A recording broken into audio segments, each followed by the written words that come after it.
7h27, pauta 4. A semana começa com a equipe de transição iniciando os trabalhos em Brasília. A previsão é de uma série de reuniões entre Lula com presidentes dos poderes e a frente parlamentar sobre o pedágio. A frente aqui da Assembleia Legislativa, composta então por deputados, também estará na capital federal amanhã. Depois de uma semana de folga em que aproveitaram aí para viajar para a Bahia, aliás, que aproveitou para viajar para a Bahia, o presidente eleito Luiz Inácio Lula da Silva retornou a São Paulo no fim de semana e já pretende desembarcar em Brasília nos próximos dias. Além de acompanhar o início dos trabalhos da equipe de transição coordenada por Geraldo Alckmin, que está instalada no Centro Cultural Banco do Brasil, o petista também deve cumprir uma agenda de encontro com diversas autoridades. A expectativa é de que Lula participe de reuniões institucionais com Rodrigo Pacheco, do PSD, e presidente do Senado, com Arthur Lira, presidente da Câmara Federal, e com a presidente do Supremo Tribunal Federal, ministra Rosa Weber. Nos próximos dias, Lula também deve fazer uma viagem internacional para comparecer à Conferência das Nações Unidas sobre Mudanças Climáticas, a COP27, no Egito, que começou ontem e segue até o dia 18 de novembro. Lideranças políticas do Paraná devem marcar presença na capital federal a partir de amanhã.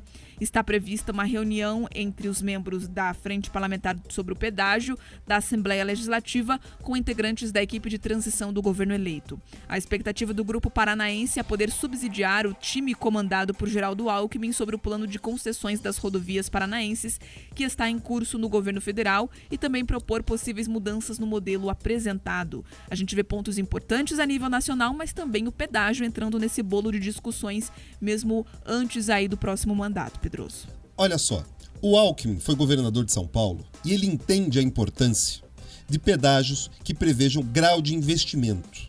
Então, assim, se ele seguir o caminho técnico, estritamente técnico, Bia, ele vai respeitar aquilo que os paranaenses, aquele que foi o modelo apresentado, inclusive em campanha, pelo governador Ratinho Júnior, como aquele que os paranaenses entendem a sociedade produtiva, que foi amplamente discutida com todos os setores que são envolvidos, que pretendem, que produzem, que transportam, que circulam. Então, assim, se for pelo caminho técnico, esse modelo deve prevalecer e a gente espera que exista bom senso. Agora, como muitas vezes na política a gente sabe que o bom senso não prevalece, existe sim a possibilidade de que essa bancada, contrariando muito dos interesses do Paraná, que precisa ter, sim, os investimentos feitos, realizados, para que a economia do Paraná continue crescendo, inclusive a níveis acima do que o Brasil cresce, eles podem trabalhar contra os interesses do Estado, prevendo esse pedágio, cujos valores eles discutem, a gente não conhece nem direito a origem dos valores, Bia. Fala assim, olha, vão pagar R$5 em cada praça de pedágio.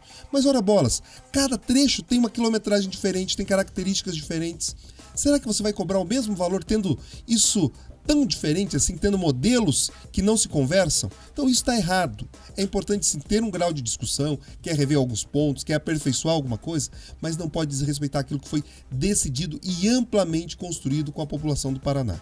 Agora eu quero separar uma outra parte aqui do comentário. A gente falava da questão da comissão de transição, que começa a trabalhar, que começa a se preocupar. Vamos lá, é importante a gente trazer aqui para os ouvintes. Na sexta-feira, eu comentava aqui com o Mark a respeito da questão da economia e da licença que o PT tem pedido, tem tentado negociar. Essas conversas com o Arthur Lira e com o Rodrigo Pacheco é para negociar o que eles têm chamado de PEC da transição, que na prática é uma licença para gastar ano que vem. Eles sabem que o orçamento de 2023 ele é resolvido esse ano, e ali no orçamento, alguns dos programas, algumas das promessas do candidato Lula não se encontram ali. E algumas poucas promessas, né? Vamos dizer assim, porque muito do plano dele não estava detalhado. Então, esses conteúdos não tem dinheiro para isso na concepção deles. Então eles estão pedindo lá, eles chegam a números absurdos, eles falam de 200 bilhões, 150 bilhões, e esses números às vezes crescem mais aqui, crescem mais acolá.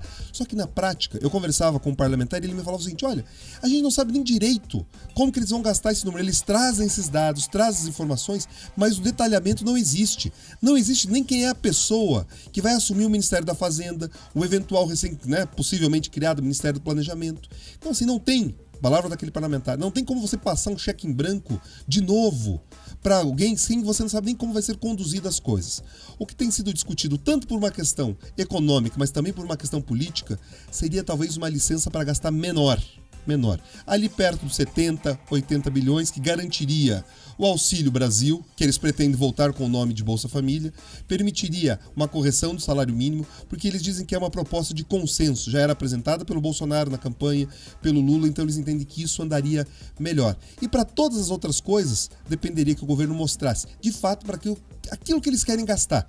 E também tem um outro aspecto, que é o lado político. Eu, na minha coluna, Bia, falei de grandes números que o Lula pode vir a enfrentar nesse momento. Mostrei lá quantos deputados ele precisa garantir para não sofrer um processo de impeachment, quantos senadores, quantos deputados ele precisa para aprovar leis ordinárias, emendas à Constituição. E esse número de parlamentares ele está com um déficit muito alto. Ele precisa de apoio político cada vez mais. E parece, Bia, que esses políticos eles querem vender isso bastante caro. Então qual a estratégia? Vota agora uma parte do orçamento e deixa, conforme você tendo mais informações, sabendo quem é o ministro da Fazenda, o ministro do Planejamento, você negocia daí outros momentos para votação. E, além de tudo, a gente já tem acompanhado a fala de criação de novos ministérios. Então, às vezes, parece um contrassenso. Você fala, vou criar mais 10 ministérios. Daí, para isso, se encontra dinheiro no orçamento. Daí, para cumprir as promessas de campanha, você não tem. Então, assim, tem muita coisa ainda menos explicada ou, no mínimo, mal contada, que precisa, sim, de um detalhamento maior. Não tem como você passar um cheque em branco, criar mais dívida para garantir uma coisa que, no primeiro momento, parece bom, mas lá na frente, a gente sabe, de novo, quem paga a conta. Exatamente, Pedroso. E só para retomar um pouquinho essa discussão aqui, que tem uma representatividade para o estado do Paraná, a questão do pedágio, a gente lembra que a frente parlamentar aqui da Assembleia Legislativa ela não é composta apenas por deputados do PT, do atual, futuro aí, partido que venceu as eleições e que vai estar aí à frente do governo federal. Também existem representantes de outras siglas, inclusive da base do governador Ratinho Júnior, e a gente vai precisar acompanhar para entender de que forma que esse diálogo do pedágio vai ser discutido aqui no Paraná. Era ampla ali a concordância entre os deputados de que havia erros, principalmente no setor aí dos valores e da execução de obras, alguns problemas no próprio projeto, mas a gente lembra que o próprio Tribunal de Contas já liberou o lote 1 para o Ministério da Infraestrutura. Será que isso sai ainda esse ano? Vão garantir um lote ou não? A gente está acompanhando essa movimentação toda e vamos ver de que forma que o pedágio no Paraná vai ser conduzido a partir aí de um novo mandato, de uma nova sigla à frente do governo federal.